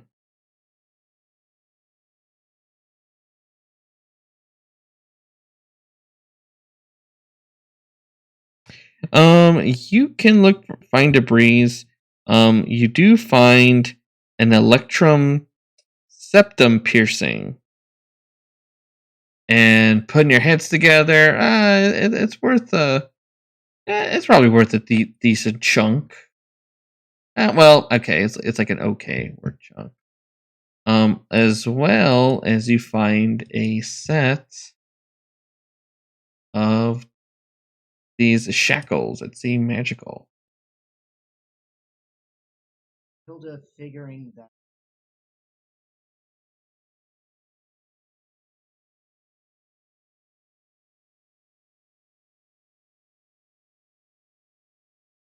Okay. Very nice. But yeah, you guys find some stuff, and you guys can easily kind of exit out without provoking the creature further, unless you want to.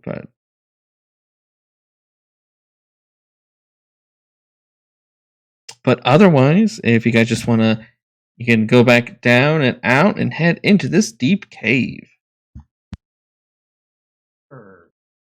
Sounds good.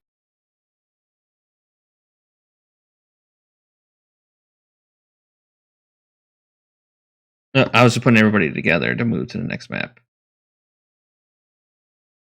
There we go.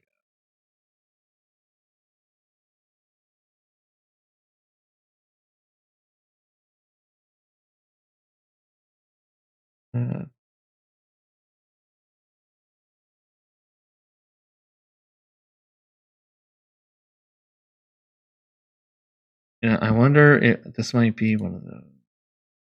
Yep, gotta shrink everybody.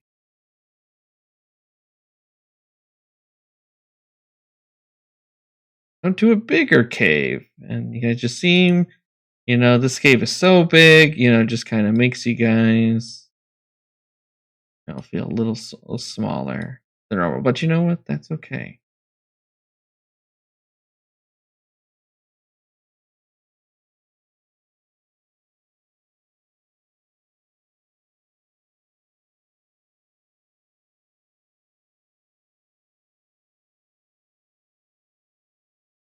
All right.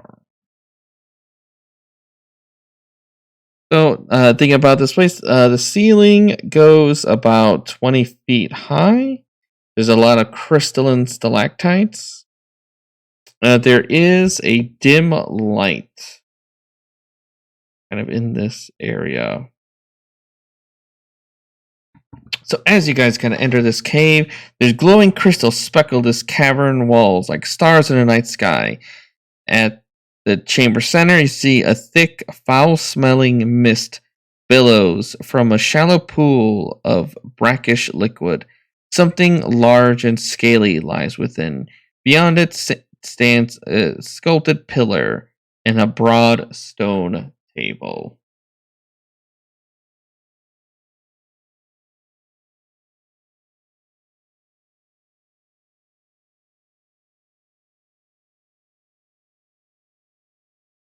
But yeah. That is what you see when you guys enter this area. Does the bird fly over there, or? Yes, it flies in. I just didn't grab.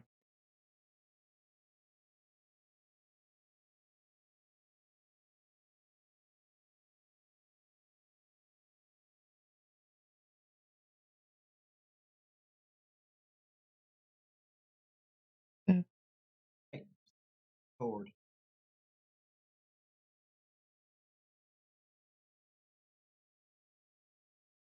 Yeah, there's the brackish water. You do notice some kind of covering over here. Definitely check this area out. Area right over here. You see what looks like kind of like a curtain.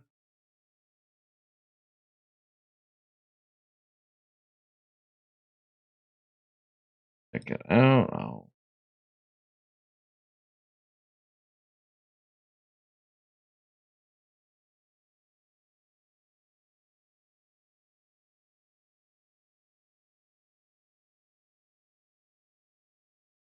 Yeah, and as you look, several sleeping mats circle an empty fire pit in a small side cave. On a modest altar sits a stone censer and several sticks of incense. Is there anything on the altar to indicate which god they're praying to? Go ahead, give me a religion check.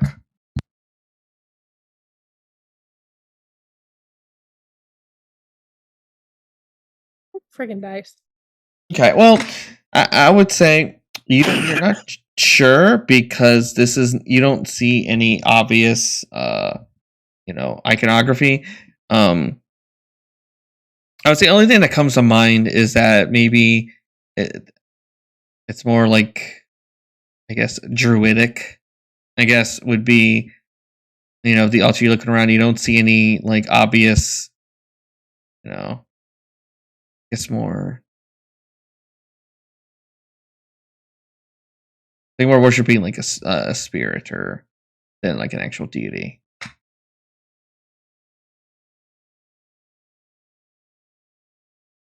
Oh, I got you. It's like some of that hippie pagan stuff. Yeah, hippie pagan stuff. I see what you're saying.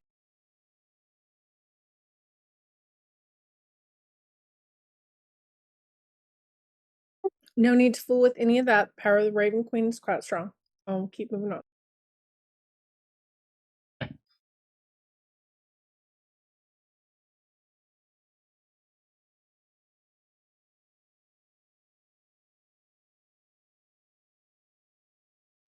Yeah, but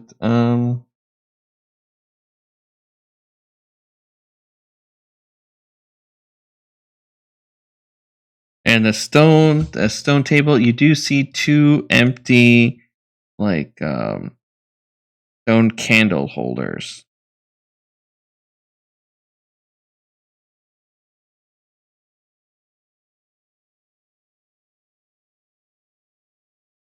And partially submerged in the pool, also like around this area, you see 100-foot long opalescent skin shed by, it looks like a giant snake.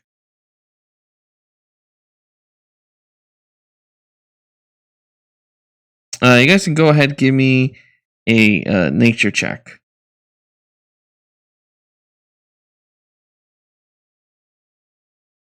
The Raven Queen guides me in my knowledge.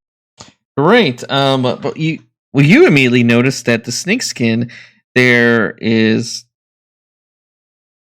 the snake skin is rotted. And as you're kind of noticing, and as it's sort of dip in the middle of the pool and it's having like the mist, you have the feeling of whatever shed this is probably what's poisoning the waters around here. I'll let the party know. Definitely don't want to swim in that. And also, if you see any big snake things, maybe kill it before it gets to you. But you also know that this giant snake is it looks like it's from the Feywild.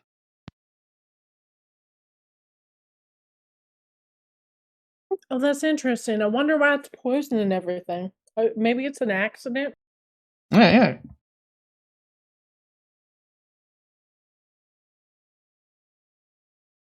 Something fishy is definitely going on. But yeah, there's the way forward through here.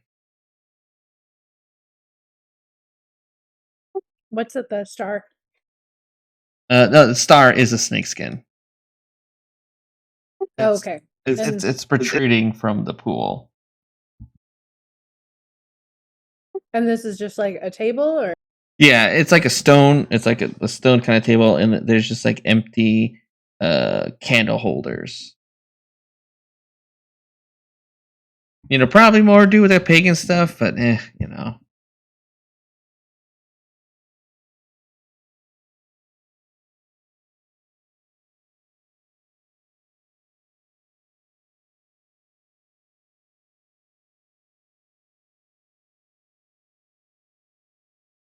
But all right, what do you want to go? You going north?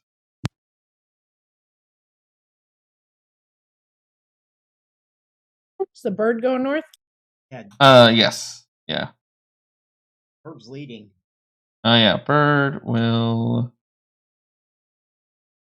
lead, and then we'll scramble out of the way. As coming from this is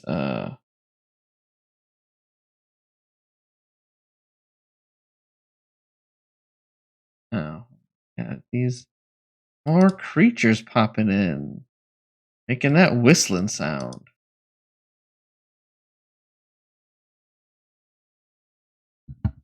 And then let's roll for initiative.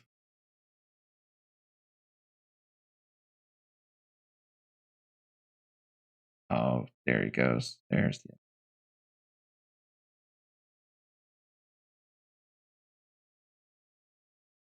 Oh wow, nice.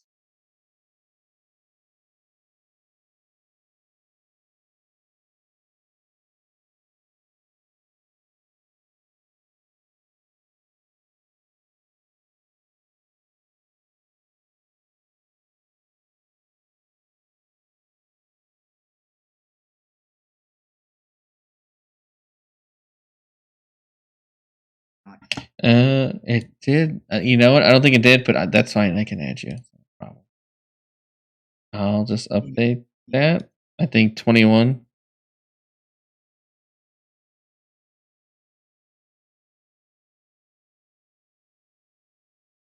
All right. Beth. The sounds of Nene coming back and more whistling noises. I guess I will creep forward just to where I can see a little bit better, like right there. And I'm gonna drop Dawn all up in this corridor. Okay. So it's a 30-foot radius cylinder of sunlight. Do you have a template for that? Probably, yeah.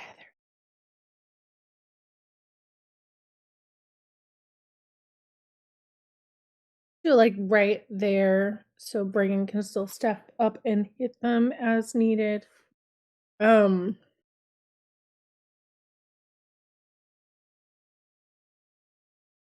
they need to make con saving throws. Alrighty. Actually, what could work? And if there's anything back behind them that's bad, it's also getting engulfed in sunlight. Fair enough. Okay, cons.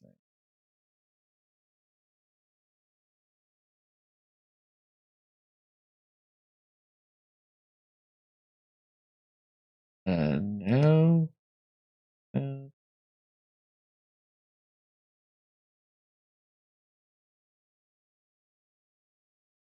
Okay, so they'll take the full on.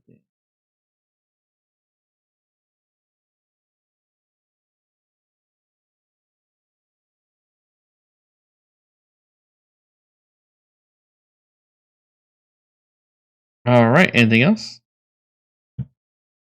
Nope, I think I bumped it. Or I looked away and you moved it. I don't know. That's it for me. Alrighty, Brig. Brig will rage and offer everyone except for Beth Bray.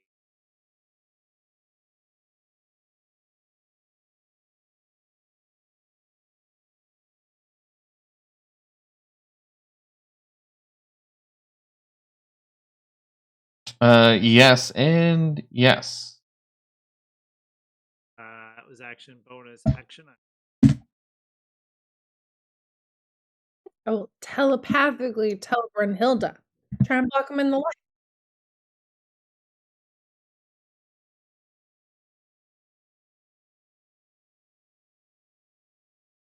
And Brunilda.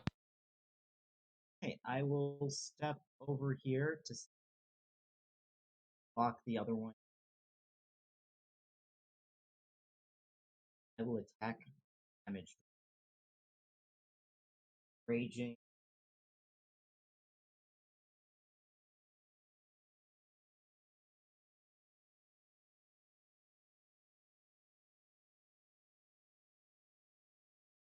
Okay, so a 16 will hit. 8 damage.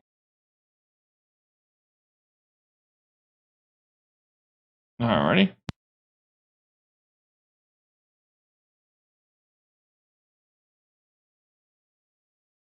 Hit. Yep.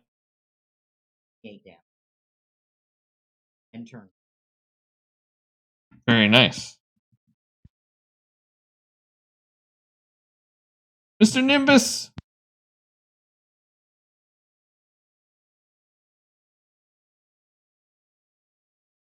Ha ha ha! Mr. Nimbus will zip on in.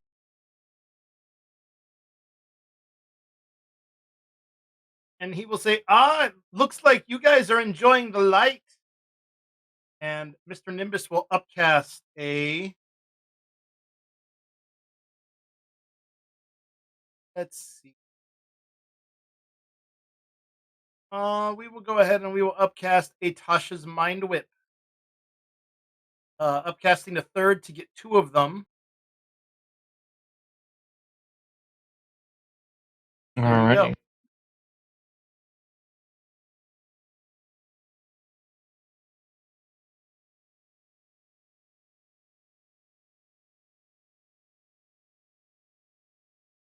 Alright, nope.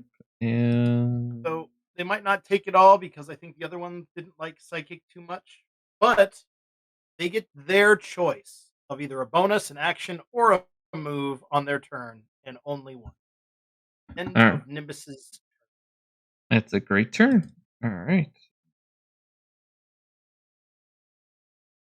That one will. Oh, it's up to 2 creatures you can see. Okay. So this one will target our Barbarians, Brunilda, and Brig to hear another haunting melody.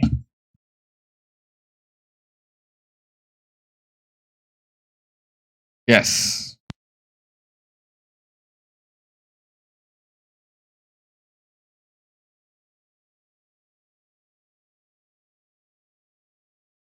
All right, and then Brunilda.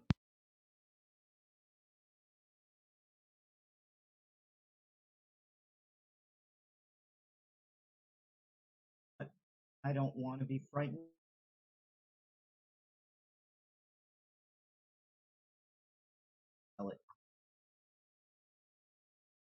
You just reroll one once per rage. Reroll that one. Didn't a 16 succeed because of your blessing of protection? Unless did you already add that? I should have things correctly. Oh, okay. I rolled a 6. That should. Mm-hmm. Yep, that's with the blessing of protection. Alrighty. I will use my class feature to roll that. And yeah, I take damage. Yep. Unfortunately, just a little scarred. It happened. Then we go to Shankz. I think it takes some dawn damage. Oh yeah, dawn damage. At the end of a turn. Reroll it. Oh, reroll. Oh, it rerolls it. Well, it's just 4d10 damage. You can use the 22 from up above. Sure. Yeah, that's easier for me. Could it move? Actually, question. Could it move? Okay. Oh my gosh! What? Okay, I forgot to do something. I won't worry about that. All right, Shankz. All right. How tall is this cavern that we're in right now? 20 feet's the halt. The tie. Halt. All right. So I should be able to. Also, I'll command Skidmarkz to fly like just above Bray and Brunilda, and his cheeks will puff up like a chipmunk, and then I'll have him do his Drake's breath. Nice. Nice. DC 15 dex for both of them. And it's fire damage. Good lord. At least you take half.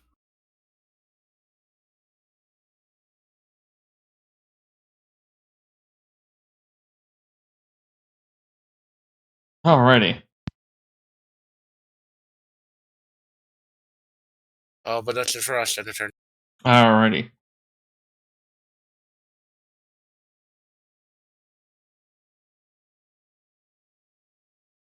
And because the other one, I forgot it can do something. It'll do this. Bam.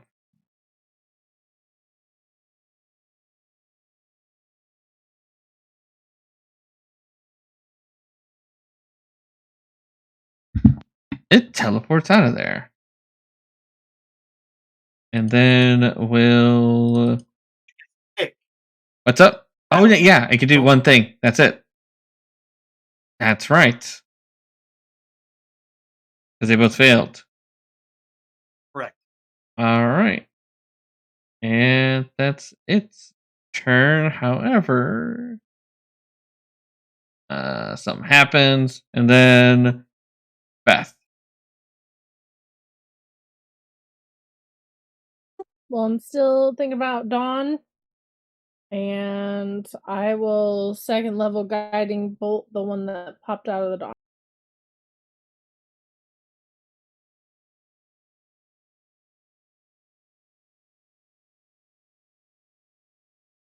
Solid.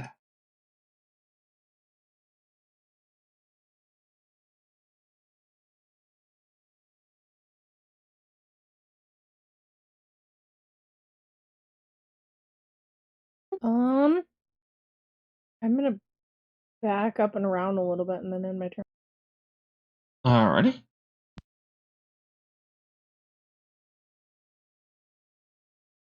Brig. Ready, Brig will straight roll. Nice. Ooh, how do you finish this one off? With a mighty swing, I will take it down and then back 5 feet.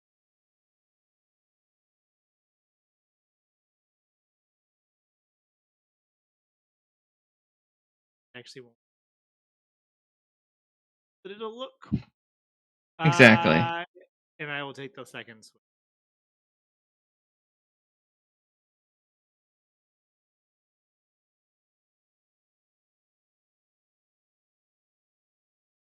All right. That will turn. Its movement is 10. Alrighty. Brunilda.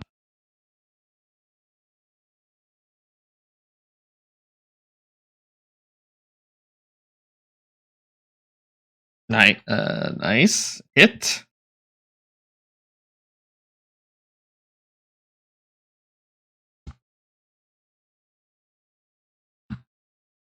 All right. Ouch. Yes, but it could maybe soak one more hit like that. Maybe.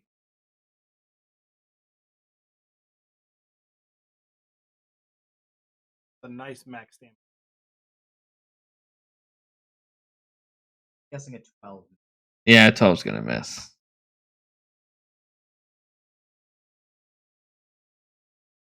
It was a good shot.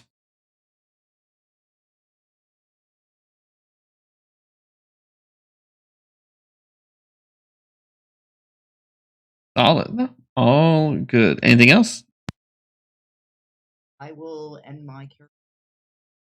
Alrighty. Mr. Nimbus. Well, we will do a Rhymes Binding Ice, upcasting it to 4th level.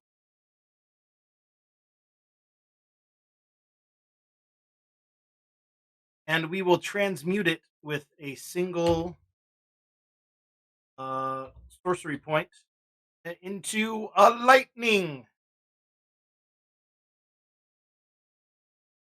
Alrighty. Ooh, and that is absolutely horrible damage. And so you know what we're going to do? We're going to spend another sorcery point, and we're going to empower it. And I am going to re-roll everything but the 6.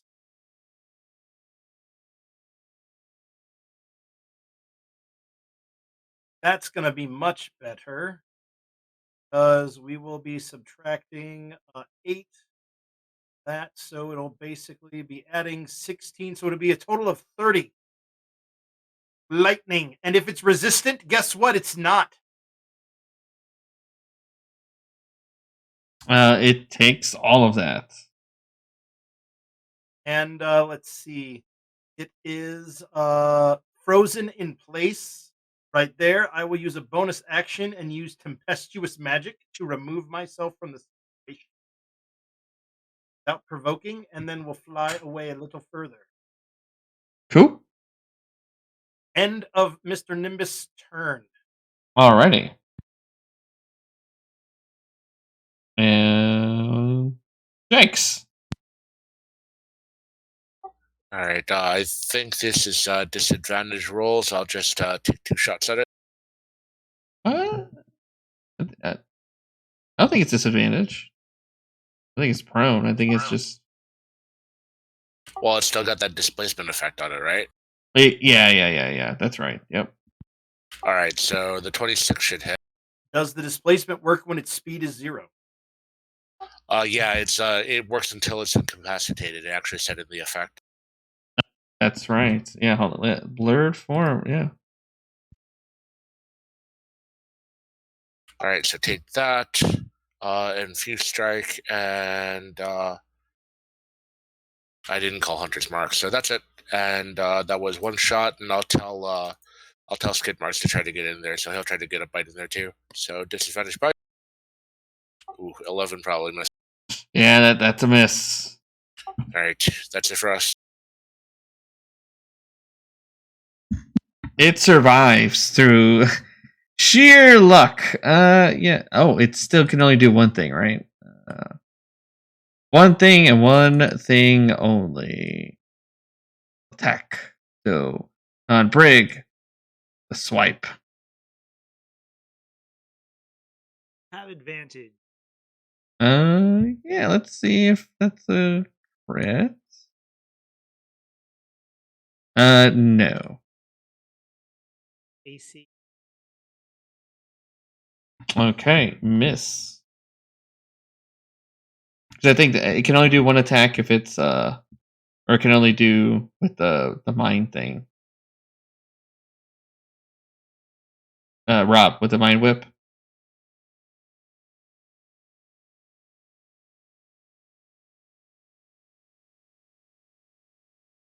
Okay, we'll just assume it's at the mind whip. Okay. Right, Beth. I'm just going to guiding bolt this one remaining one at first level. Okay. And I'm gonna keep thinking about Dawn in case there's something else down that cave that wants to creep up. Okay.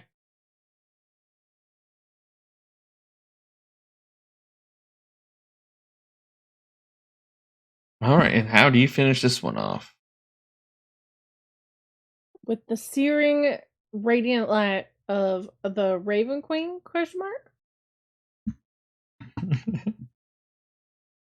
Well, it's definitely a statement as it turns to ash.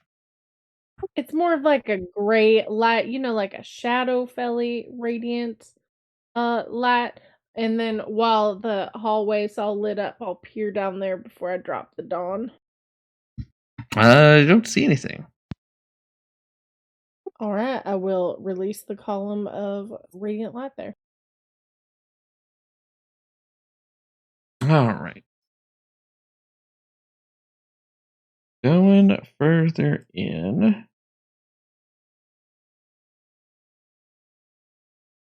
Oh, We'll step and away then for a it will move. laundry. Okay. Be right back. Alrighty.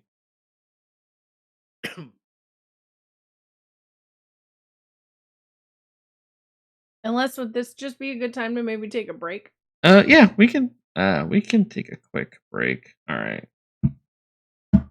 Do like a 10-minute break. Sound good? Yeah. Sounds good.